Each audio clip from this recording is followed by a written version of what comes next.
This is Molly Bancroft. And I'm Willow Fall, and we're talking about the elephant in the room nobody wants to talk about: abortion. So before we get into the history of abortion, our own viewpoints, stuff like that, we think it's important to give kind of a snapshot of what the United States looks like right now with abortion.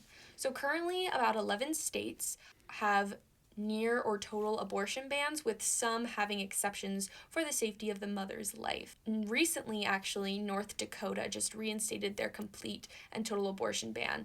Originally, it was not upheld by a lower court, but then their Supreme Court actually reversed that decision, put the ban back in place. So that's what the states have. But what do the American people want? Well, Molly, in 2022, they took a poll, and 63% of Americans believe that abortion should be legal in all or most cases. The interesting part about this is when you're looking at the people who are putting these policies in, they are mostly white males who do not have the viewpoint that these 63% of Americans want. Now, historically speaking, abortion has been honestly a little bit more liberal than I think a lot of people would guess. I think a lot of Americans would assume that in, the 1800s, 1900s, abortion was very much looked down upon, not allowed for women, when actually it was more allowed because of something called the quickening. Willow, do you know what the quickening refers to? I don't know what the quickening is. Well, the quickening, essentially, in modern terms, is when the baby starts kicking. And that's kind of the knowledge that, oh, there's a baby inside me. It's alive. So how they understood it in the past was before the quickening, or the kicking, the first feeling of your baby kicking, you could get an abortion and you would not be criminalized. And it also worked out another way where, like, if somebody murdered a pregnant woman, like, God forbid, they would not be double charged for murder. After the quickening, they would be, because that was when, historically, they viewed personhood beginning at the quickening, which is really interesting because right now that's about 16 to 20 weeks, which is a lot more open and, liberal compared to what we have today. But after years of the quickening, they kind of got rid of that standard, and they made it completely illegal until a rather popular Supreme Court case. So I think Roe v. Wade is an important conversation that we need to touch on because it created the next legal foundation about how abortion is viewed. It was made almost 50 years ago, back in 1973, and said that abortion is legal through the first trimester. There are always misconceptions about abortion law, isn't there, Molly? Yeah, there is, even with Roe v. Wade. So actually, a lot of people don't know this, but Roe v. Wade only guaranteed protection in the first trimester. So the court said, you can have your freedom to abortion within the first trimester. After that, you do need approval from a doctor, and then in the third trimester, it's pretty much still unconstitutional. So I think it's really important to point that out because a lot of people, when Roe v. Wade was overturned, said all abortion bans are unconstitutional, when actually Roe v. Wade didn't really hold that. But something that also came out of Roe v. Wade is the court making law. The court said, you can only have it through the first trimester, and a lot of people critiqued them saying, hey, you're not supposed to make these legislations for states. So I guess a question I have for you, Willow, is do you think courts should be able to make these regulations, make legislations? What do you think the court's role was in this? Was it positive, or do you think they should have taken a step back? That is an important question to look at. Like we were just talking about, a lot of the legislature that created these laws and state bans were predominantly white men who thought a specific way. So based on our argument, the legislature should not be able to make it, but then courts also they're have not made for that. Exactly. Yeah, courts are not supposed to be making laws. Courts are supposed to be saying this law is legal, this law is not.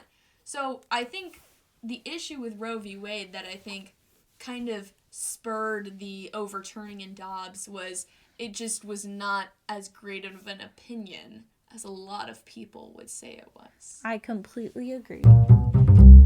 So as we have noted, Roe had a lot of issues with it, so the court was asked again in Planned Parenthood v. Casey to make some adjustments to their trimester system. So they did. The court essentially said states could regulate pregnancy pre-viability as long as the restrictions did not place an unduly burden on the right to terminate a pregnancy. So, Willow, I want to ask you, what does unduly mean? What do you think that means? You know what? I have no idea. And you know what? That is what most legal scholars meant. A lot of legal scholars critiqued the decision in Casey because they were like, what the heck does that mean? There's no clear and concise manner that states can take this decision and be like, okay, our regulations do fit under the unduly burden, or they don't. So, for example, some of these burdens include should fathers be notified if the mother wants to receive an abortion? And the court said that is an unduly burden. But when minors want to receive an abortion, the court said it's not an unduly burden to have parental notice to the minor's parents. So I think that just shows the vagueness and the issue with Casey that I would personally say really led into the decision and overturning of Roe v. Wade through the decision in Dobbs. Yeah, you know what? If a word such as unduly burden is just being tossed around and nobody knows what it is, how does that affect women and how does that affect abortion in total? Okay, so now we get to Dobbs versus Jackson Women's Health Organization. This is the big one that happens in 2022 where the Supreme Court overruled that abortion is not a constitutional right and that it should be set up to the states. So the states are going to decide whether abortion is legal or not. Molly, what do you think about this? I think it's a really difficult discussion to have, and let me tell you why, Willow. I think my viewpoint on this shifts every administration. So I'll be outright and say it. I'm not a huge fan of Trump. I'm not a huge fan of his administration. So during this administration, I would say, no, it should be up to the states. You know, we're in Oregon. Oregon should be able to choose what's best for Oregonians. But then, let's say I move to Kentucky and then a Democratic president comes into power. I would probably say, no, I think it should be a national federal law and not a state issue. So I truly can't say I go one way or the other, and I think a lot of Americans would agree that it's very wishy-washy how we want our government to function. What do you think, Willow? Yeah, I would definitely agree with that. It becomes difficult since you and I both live in a state that's going to protect abortion rights. So therefore, we know that our state is going to protect us, and maybe we don't care too much about what the federal government says. But if you go into states like Texas and other ones that have banned abortion and that have banned right to basic women's health access, I think that becomes a problem where the federal government needs to take over since the people they put into power are mostly leaning towards one way. So it doesn't really seem like anything will get better for them. Yeah, and I think we definitely saw this recently. This has nothing to do with abortion, but we saw this recently when the National Guard was deployed to Portland. A lot of people in Portland and in Oregon overall were saying, whoa, we don't need you. We know what we need. But the federal government said, no, we know best. And so I think it very much differs on where you lean politically and who's in power. So if abortion is a national right, but this national security is coming to Portland and saying that we're attackers, who do we believe? Yeah. That's the big question. Immediately after Dobbs, I think we all see a huge shift in how a lot of states view and have abortion in their legislation. We see a lot of states create new bans with no exceptions, as I had mentioned earlier, and a lot of times not in the best interests of the women that it's affecting. Willow, do you want to share some examples of that? Let's talk about Adriana Smith. I feel like she was a big topic in the news and something that almost everybody heard about. So what happened to Adriana Smith is that she was in an accident and was decided to be brain dead. However, she was pregnant and she was in her second trimester. The thing is that her family wanted to take her off of life support, but legally they said that the fetus had cardiac activity, which meant that there was a heartbeat, and therefore that would legally be considered an abortion. So, although Adriana Smith's family was so upset about it, they had nothing they could do. The baby was born at about 1 pound and spent months in the NICU. It's an important question to see prolonging Adriana's life and just to have a fetus born at 1 pound. How does that correlate and how is that giving women medical health care access? Going into that, a lot of women are scared to go in, and a lot of doctors are scared to give any medical necessities to women regarding abortion because a lot of states have that access that doctors are scared that legally they will not be allowed to, and that there can be scrutiny if they prescribe not even abortion related medicine. Yeah, and I saw a study done, I believe, in the last year or so that showed that the number of OBGYN residents, not even official doctors, but the people who need their residencies, has dropped in states with tighter or more restrictive abortion access because, like Willow was saying, they're very scared to provide the medical necessity that many women require. So I think we've been through a lot of the technical things of abortion, we've been through stories, we've been through Supreme Court cases, and now I think it's important to turn it to us, how we are impacted by it, our viewpoint, all that sort of stuff. So I don't know about you, Willow, but I remember when Dobbs was decided, and it was insane. My social media just blew up with people posting how they hate the Supreme Court. The Supreme Court doesn't respect the American people. They don't respect the American people's opinions. Like you had mentioned earlier, how a majority of Americans believe abortion should be allowed. I remember myself posting on social media a little like graphic from like The Simpsons, I think, that was talking about how like, you know, if you restrict abortion access, that doesn't stop people from getting abortions. It just makes it more dangerous. But I don't know, what do you remember where you were, like what your social media looked like? What was going through your mind when Dobbs was decided? Okay, well, actually, it's an interesting story because I was in Montana.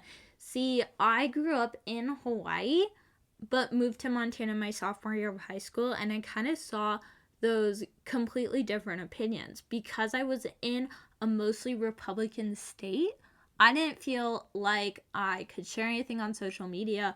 Of course, I supported people and I wanted to speak on it, but a lot of my classmates didn't share the same ideas, and a lot of my classmates thought very negatively on it. So that was completely jarring, and even today, posting things on social media to me, being in a Republican state and having those followers, I don't feel like I can post things because I feel like I'm going to get a lot of scrutiny. But what's actually interesting in Montana is you would think that they would not legalize abortion. Yeah, I would agree. No offense, but like coming from an outside perspective, I would think Montana is very right leaning, very anti-abortion.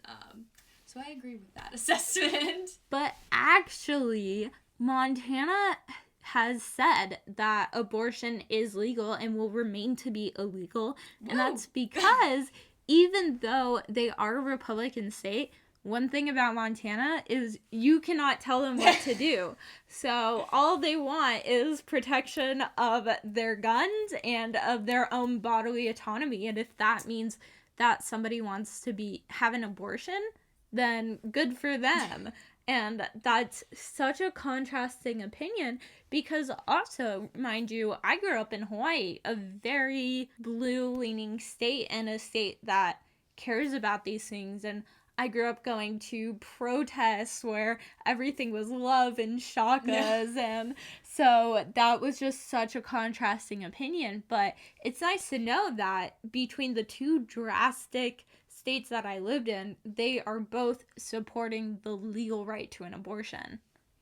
Now, Molly, I know you're from California, right? Yes, I'm from Southern California.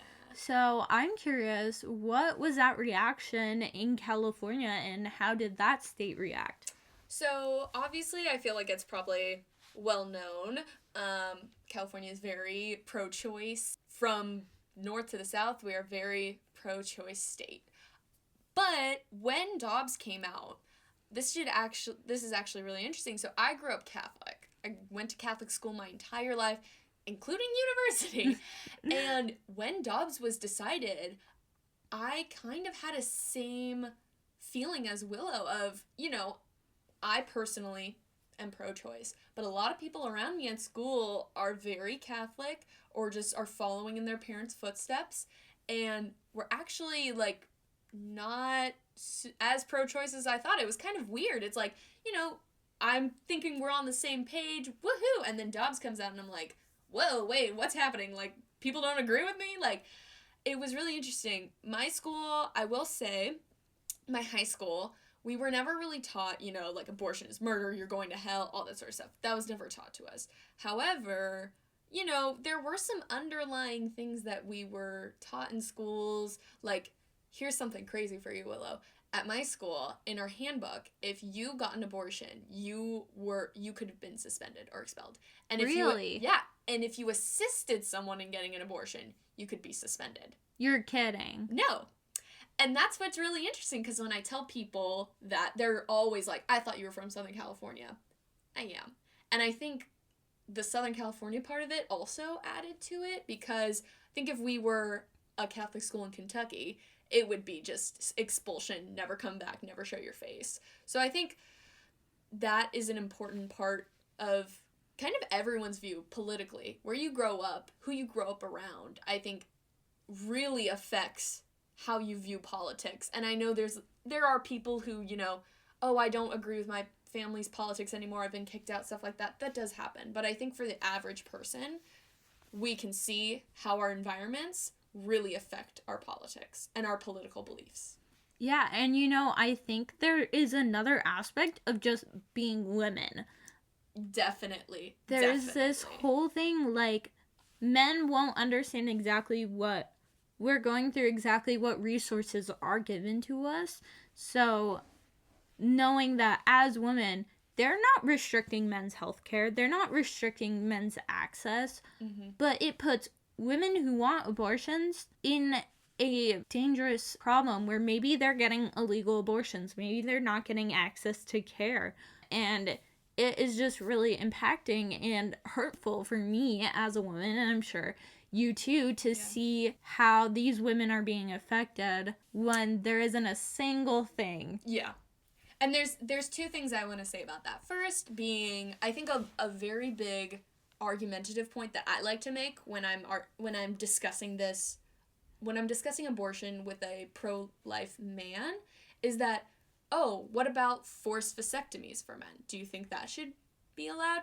Most of the time they say no, and it's like, well, why? Well, because I don't want that to happen to my body.